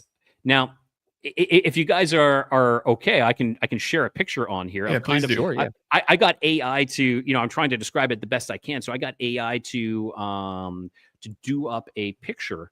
Say, hey, AI, draw where you come from. Draw exactly. Yeah, exactly. So this was like, of course, there was a huge warehouse, but this was like the sky and the colors. I don't know if you guys can see that there. yeah. Oh, yeah. Yeah. So this was like the sky. Everything was this brownish color. But this rubble was everywhere. And these fans were way further back. I think I have a better picture that just kind of shows these there, like this. This is actually much more similar to what I saw. But these fans were much further back, and I could they're slowly moving in this counterclockwise mode, like this movement was counterclockwise, and everything was just desolate, dark, lacked of color, and it was just dead. The world was dead. Look, I think that everything happens for a reason, but I also wonder, like, in the grand scheme of things, it happens for a reason. But in that moment, are you being shown something, or did you somehow slip into something? This is the question. Yeah. Do you think you, not necessarily were you shown, but do you think you were in the same spot geographically, but just in a dimensional slip? I don't know. I don't absolutely know on that one. I believe that I was shown something. When I got and then I had to drive home. Okay. Cause like, I'm like, what do I do? Do I just stay at this? Yeah. Do I just stay at this thing? And man, again, people were ripping me apart on Reddit. Oh, why are you driving home doing that? And I'm like, well, Reddit technically is the worst. I was only like I know it went viral on Reddit, but those people don't deserve anything. I've made up this meme about Reddit where it shows, the Star Wars where Ben Kenobi is looking over Mos Eisley, and he's like, this is the scum of the universe. This is the hive and villainy. That is Reddit, but it's also fantastic as well. Like I think there's a balance that there's some of the greatest things I found on Reddit and some of the Yeah, worst things We as should well. we should have an NDS Reddit. I don't want to be there, but somebody should There, make there it. is one, but I think even the person that created it, they were just like, I don't want to be on Reddit. What am I doing? And so they got off of Reddit. But it's interesting, Rye, because we talked about how your awareness will often cause these events to stop. That to me feels like you were shown something, just because typically, I mean, it's not like we can say there's real rules of engagement. We don't know definitively, but typically the pattern is once you logically analyze the situation, it diminishes. I was recently laying in bed and I became aware that I was looking at a place behind my eyes. And I think I was in like a state of sleep, but what ended up happening is I became aware that I was on a street and there was like a lady in a blue shirt and blonde hair. She's walking past me. I'm on a sidewalk. It's an otherwise nice neighborhood, affluent. People are walking. It's you know, like a main street, but bustling. And I became aware that I was like seeing this and I wasn't actually there. And then all of a sudden my entire field of vision, all the way to the edges of my periphery, dislodged and started distancing itself from me, exposing all around the edges like blackness. And I'm suddenly asking myself a lot of questions. Where am I seeing? Where are people going? What is this? What is this? Over and over again in a way that I wouldn't typically do. But my internal dialogue is, what is this? What is this? Where is this? Where is this? What's happening? What am I looking at? What am I looking at? Like over and over again. And it starts to pull away from me and it starts to degrade. Okay. And everything becomes shadows of like deep green and black, almost in the way that you would see like the Matrix, where everything is raining green text, but it wasn't green text. It was more like dark green granular sand mixed with black granular sand. And so the whole thing degrades, and my POV, like my point of view, is now one that is stuck and looking at the sidewalk. And all I'm left with now is the ability to see shadows passing by me in my periphery, people walking by me, but I'm no longer able to, I'm almost experiencing paralysis in whatever that place is. I can't lift my head and look anymore. And then I guess it just stops and I go, all right, well, I guess I can't get back in. So I open my eyes and I'm fully awake, but I've been staring at this degrading for several minutes now at this point before I decide, like, I guess it's not happening anymore. I guess I can't get back. So I open my eyes. I just look around my room, but you didn't have that. You're staring at this for 15, 20 minutes. 15, You're in minutes. this place. So wait, Rye, tell me about, because I need to know. So you start driving, and when you're driving, what happens to this other place? It stays. Like I said, I was like at a fix, and that's why I don't think it was. Like I said, I don't know, but I don't believe it was attached to that one location, because when I drove, it never changed. That point of view was the only perspective. It was like looking through a window. No matter where I looked here, that window remained solid. And so when I drove home, I will say it was a very difficult drive, you know, but I only live a couple blocks away, a couple Mexican blocks, not American blocks or Canadian blocks, which are much further. So it was, you know, like I can walk to that store. It'll take me less than 5 minutes to walk to that store. So, you know, a minute and a half, 2 minutes, I'm home. And I parked the car and I went up into the bedroom and I told my wife, and you know, I said, oh, I think I got a headache. I need to lay down. I just have an ocular migraine. Yeah. And this is another thing I want to say is, like, perhaps these ocular migraines, which are really, they don't know what causes them. Perhaps they are exactly what they are, where we actually are seeing through, or we're seeing something more that's beyond than what we can actually see. And this is happening to people. And people are like, oh, your retina's detaching, or this or that. Like, you know, it doesn't matter what's happening. I'm peering into another realm, asshole. Exactly. Everybody wants to be a doctor and tell you what's happening to you, but they don't want to listen to you. They don't want to listen to what you experience. And I find that all the time. You know, it's just like, no, this is what happened. You know, like when you're describing that vision that you just had, people are like, oh no, that's just this, that's just that. Like a lot of times I'll describe my dream. So like, no, this is what this was. I'm like, the hell it was. You know, like, where you see that a lot, right? You see that in sleep paralysis. So for the experiencer, sleep paralysis can be a world-shattering event, a world-shattering spiritual event. And oftentimes what will happen is it is reduced by somebody who did not experience it to a state of mind that the brain goes into so that you're not acting out your dreams. And it's like, yes, sure, there is a mode of paralysis so that you're not acting out your dreams that your body slips into. I'm well aware of that. But I also think that you're in a state of mind where you are in the veil, or you're riding the veil. You're on the cusp of physical reality and this spiritual realm. And you don't have any way of explaining scientifically to me the various entities you'll see in that state and why these things adhere to a set of patterns that is otherworldly. You know, it's funny. I'm looking it up here. So you have they have this symptoms of it, but the causes and triggers. So stress or anxiety. This is a like form of trauma. Hormonal changes. This is actual like these are ones and zeros of chemicals in your body that are going up or down. And dehydration, lack of sleep, certain foods, processed foods, chocolates, caffeine, which is a drug.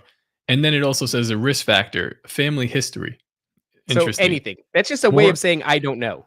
No, I mean, listen, this is if it could be something that's passed down in your family. It's like a thing that happens to people. But I'm a big believer of when Jesus healed people in the Bible, it wasn't a miracle. It's intense, innate knowledge of how to do it. There are like, if you want to talk about this world as like a sort of like the matrix with ones and zeros, where we're talking about in frequency and like vibration and stuff, Jesus could look at somebody, see exactly what's wrong with them, and just balance that out. This is the change these numbers, change these perspectives, and boom, there you go. This is a simple way for us to think about it because we're familiar with computers, but obviously this is much more complicated, and it's a creation. God created this, so of course there are factors that can be tweaked around. We just talked about MK Ultra. You change a little bit of this, a little bit of that, you got a school shooter. So the fact that you can hypnotize people and turn them into something different for a period of time. You're a dog now for 30 minutes. You did something, and we look at it as a novelty, but there's something there.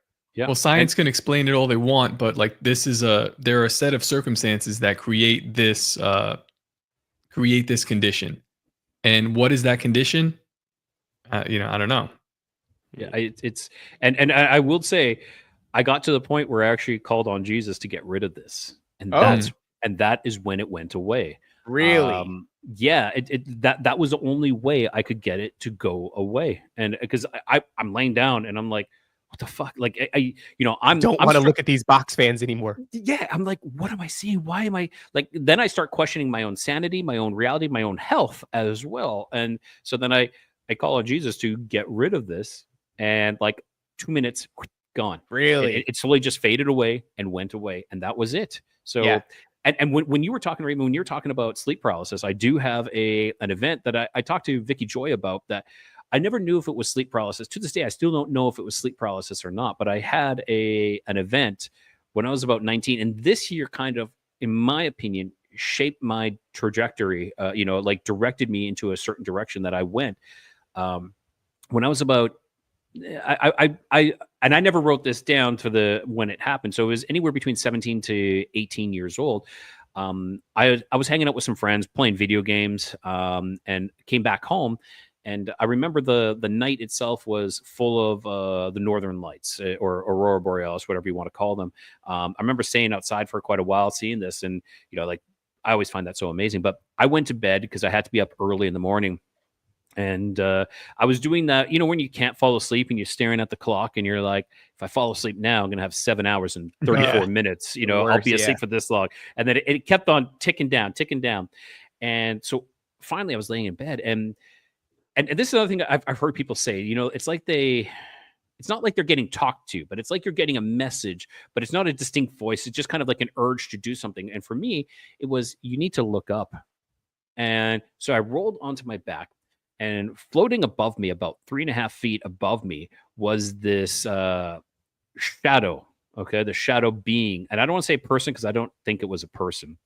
And I can see the head, I can see the neck, the outline, clear outline of the shoulders, around the torso, and around the waist area. That's when it drifted off into like this.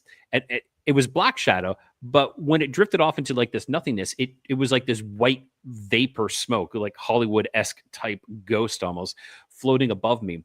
And now that's one thing to terrify you, but you're gonna the worst thing was the eyes. So the eyes were glowing red.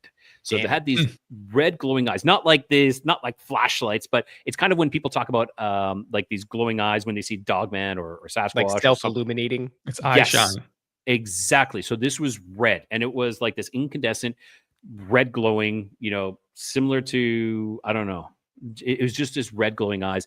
This thing was there for maybe a couple of seconds, maybe I don't know the time limit because I laid there. I could not move. And this is when people are like, well, that's sleep paralysis. I used to attribute it to, you know, like you have like fight, flight, or freeze. And Right. for me, I thought I was scared stiff. I said I was scared stiff because I couldn't move. Could it have been sleep paralysis? Yeah, it might have been. And I laid there. I don't know how long I laid for after this thing disappeared. And when I say it was black, like it was blacker than black. Like it was dark in my bedroom, but it was. Was it looking at you? Yes. Oh yeah, for sure. Definitely. Like So I saw face to face. I saw the same thing. I told a story recently, but it wasn't looking at me. It was when I was younger in this same house that I used to live in, but now my cousin lived in it. They've since moved. My other cousin's sleeping in the mouth of the hallway opening, and this huge shadow. Same thing, red eyes, but it was like an eye shine. Like I thought it was like glowing eyes at first, because I couldn't describe it. But as I got older and I started hunting, and then you understand what like eye shine looks like. I was like, that was eye shine, but it didn't come back. Like we got gators out here. They come back like orange, yellow eye shine. This one was red. I remember seeing that, but he was looking at her, and I remember seeing it and going, shit, and like putting my head in the, but blacker than black. It was the middle of the night, and it was a dark living room, and I could see this thing, a distinct figure, same exact figure. Yeah, Wow. and people will dismiss that as like, well, being in a state of paralysis causes immense fear. And then what happens is, because you're in a pseudo sleep state, you're having visual hallucinations, you're projecting your own fears out there. And I'm like, look, man, there are some pretty limited categories of entities that people see. Are we just, for a lack of creativity, unable to project anything except for what thousands of other people have seen? Yeah. Why did I see it? Exactly. That's a great question. Yeah. Like it's almost as if we're in between the worlds, you know, like we're between sleep and awake, and you're kind of like, you have your foot in one and foot in the other, and you can see between the worlds. Because I really believe that our dream world is something completely different. I believe it's a whole different access to a whole different reality as well, you know, different dimensions. But perhaps we are in between that state, and we can actually see in between, and that's why we can see it. Which then tells you that we have the ability to do that. It's interesting, because that to me seems, I would understand why we couldn't have it all the time. Look, maybe if we could have it all the time, then going back to the grander conversation of we exist in a biblical realm, if we saw that sort of thing all the time, is that even free will? Because what I find is that these moments turn people towards God if they pass it through the correct filter. Yeah. Now, if we're all inundated all the time and we're all constantly seeing the spiritual realm, I would say we have a lot less choosing to do, because it's glaringly obvious. And I do think that God wants us to choose him. And I think that these moments are these little nudges, you know, because we often don't have a place to put them. Your paranormal experiences, you talk about them, you share the stories, but they're not often well received, and they're not constructive. And on this on this show, we can have a conversation about it and maybe actually unpack some things. But generally speaking, to the average person that you bump into, it's just a like, wow, that's a crazy dream. So anyway, but despite that, they do flavor our lives for the rest of it. You know what I mean? It's like these moments are, they are, what's the terminology that Cliff uses? Temporal markers in your life that forever flavor the way that you see the world. And I think they're like these little nudges. It's like you're allowed to peek behind the veil. You're allowed to see these entities, and then you have a decision. What do you make of them? Do you leave them alone, and do you go, oh, I don't know, must have been a dream? Or does it cause you to spiral, and the rest of your life is dedicated to unpacking paranormal things and conspiracies? And is it the catalyst for your journey to God? Because that's what it was for me. Me too. And I can't say that for everybody, but I think that is much less meaningful if we're constantly just inundated with demons, disembodied spirits of the Nephilim. We go, oh, it's definitively real, and God is definitively real. And that's not really the same thing as free will or choice. I mean, I guess it is, but it's a lot less potent. Yeah, I agree totally. Like, you know, when you have these events and people are like, oh, your mind is just creating these things. Like, has my mind created something so life-changing, so drastic that I actually changed my life in the course of the trajectory that I'm taking in my life, that I step away from religion, I start going into the new age, start questioning everything, come into shamanism, and then come back to Christianity. Like, this has been the big, huge kind of like step around that I did. But I come back with a whole new perspective, a whole new, understanding of it all. That is what these things do. That's not just I think I saw something. No, this has been something so drastic that it causes you to change your whole life and and like you said, going after these conspiracies, going after these, these ghosts, these UFOs, these everything, trying to seek these answers. That's what this did for me. It moved me in that direction. Do you know what put me in this chair? Right. Yeah. I just wanted to say, almost 30 years ago, the Hat Man. That's it. That's what started all of this.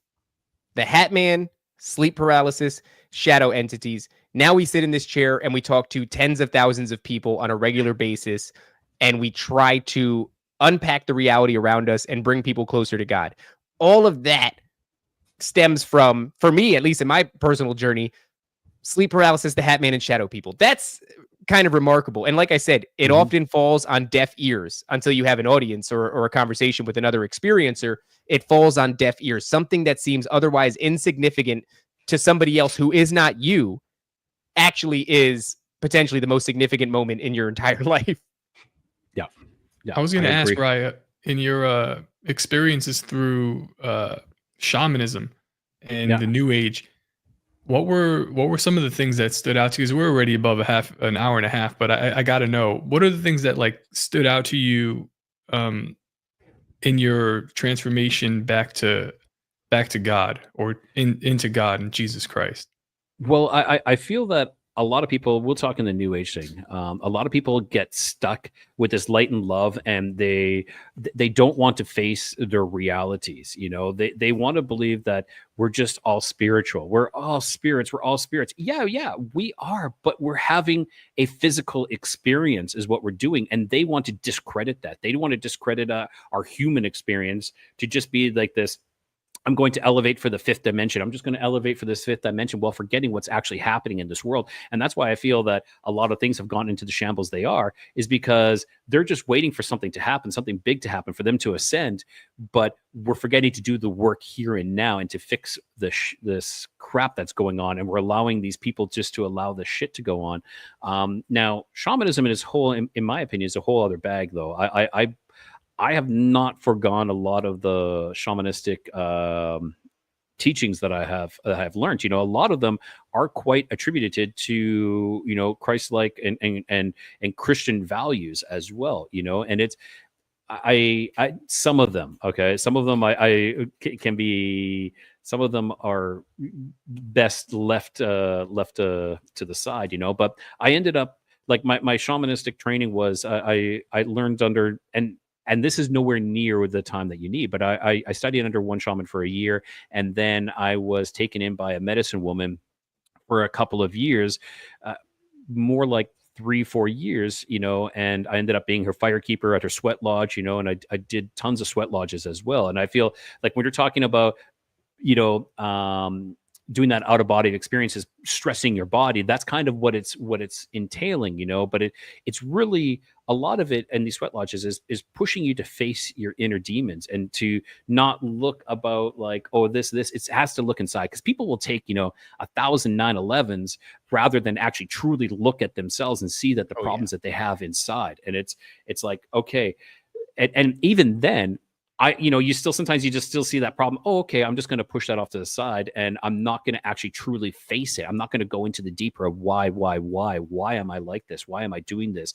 And I do feel that is something that shamanism, in my perspective, helps you do, because you can't truly help others if you yourself are like this damaged person.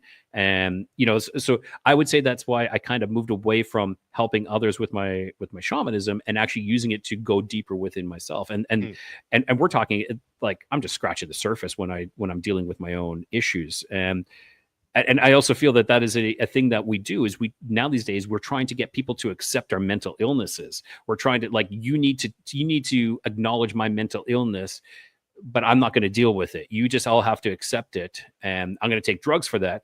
And, but you still have to acknowledge my mental illness. But no, it's like, we need to deal with our own shit. That is the biggest thing. That's my biggest takeaway from this all, is that we have to stop avoiding our own shit and we have to start dealing with it.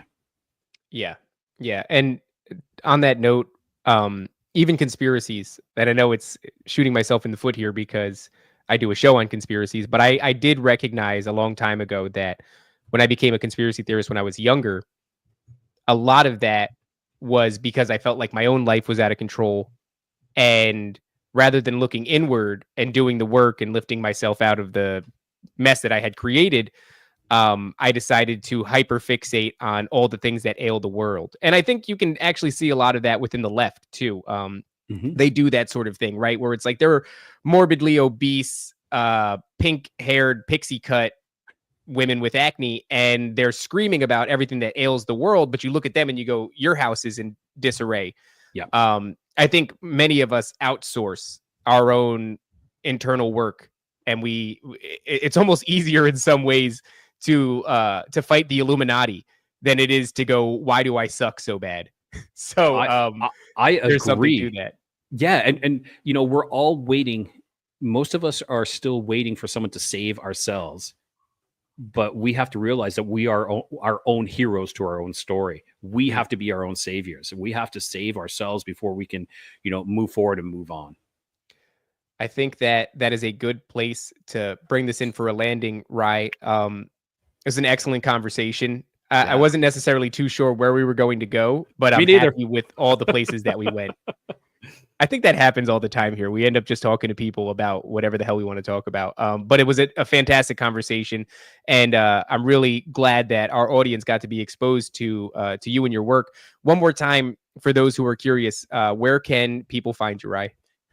Codega's Codex of Curiosities, Spotify, YouTube, Instagram, everywhere else. And you know what? If anybody ever wants to reach out to me, by all means, reach out, send me a message, Rye Voss. You'll find me on, I'm pretty active on Facebook, and I'm getting active on Instagram. Hit me up. You've got any experiences? That's great. And I put out shows on just about everything, everything that we question, everything that we have. I saw you did some content on the whole Sean Ryan situation. I believe I saw that when we were talking to you in the beginning, and I intended to bring that up to you, the drones and everything. Much happier with the conversation we had instead. Yeah, I got one comment for that, is that I believe that a lot of times reality is flooded by fakery. And they, like perhaps there really was some real stuff out there, and they just flood it to discredit everybody. And again, when I talked about like the CIA, or we'll say 3-letter agencies perverting movements and conspiracies, that is exactly what they do. That is their, by their playbook. Flood it to discredit it. There'll be like 30 conspiracies about this all, with one actually being true and the other one being just all these, well, not all of them, but I'm saying a lot of them will have false narratives or dead ends, and then they can discredit everybody. It's like, it's just a plane. It's just a drone. That's all it is. Yeah. Cognitive infiltration. Cass Sunstein, part of the Obama administration. Look up that, guys, and you'll see what we're in the midst of. Fantastic. Well, I think, like I said, it's a good place to land it, Rye. I really appreciate your time. Top, is there anything else that we have to? No, I know this is also going live to your audience. I see this person here, testimony of the words. Yeah, you found people that are retarded. So if you're a retard, you could come take a peek over, but we would love to hear your stories. If you guys like, I know that Rye, you're doing something similar, but yeah, if you guys have stories that you feel like you can't talk to your family about, we email us nephilimdsquad@gmail.com. We're reading it. We're reviewing them. Share your stories with a couple of retards. We're roasting you. We might roast you a little bit. I just want to say, guys, I love your show. It's fantastic. Thank you. Thank you, man. Thank you. But all right, guys, we are gonna get out of here. We'll be back later at 4:30 p.m. Eastern Standard Time with Owen Benjamin today. So until then, do not forget to obey, submit, and comply. We'll see you later. The greatest hypnotist on planet Earth is a oblong box in the corner of the room. It is constantly telling us what to believe is real. If you can persuade people that what they see with their eyes is what there is to see, to God, because they'll laugh in the face of an explanation that portrays the bigger picture of what's happening.